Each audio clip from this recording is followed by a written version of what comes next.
Avec la fermeture du canal de la Chine à la navigation en 1959, le canal perd son attrait pour les plus grandes entreprises. Au fur et à mesure de les fermetures de celles-ci, on assiste à un appauvrissement des quartiers dû au fait que les travailleurs trouvent souvent difficilement un nouvel emploi. Donc, on arrive à un phénomène de désindustrialisation et à l'apparition de plus de grandes friches. La clé du changement était la suivante. Avant, quand on était au canal de la Chine, on avait une voie navigable, un terminal portuaire et des entreprises qui longeaient le canal, qui accaparaient l'ensemble de l'accès.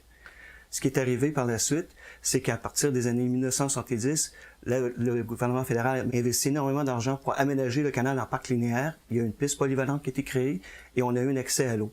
Dans les années 1997-2002, il y a eu une phase majeure d'investissement massif du gouvernement fédéral et des autres gouvernements du Québec et de la ville de Montréal pour réouvrir le canal à la navigation de plaisance et aussi restaurer les différents éléments structuraux du canal de la Chine.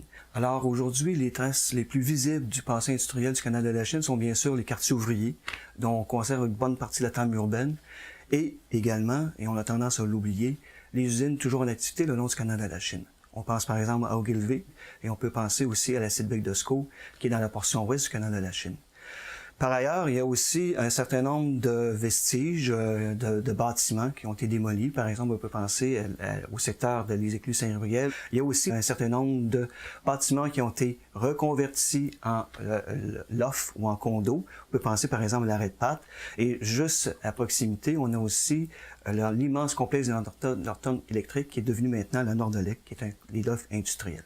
On est passé à un canal qui aujourd'hui est un milieu de vie, de travail, qui permet aux gens de se recréer, de se divertir, de se loger et aussi de se souvenir.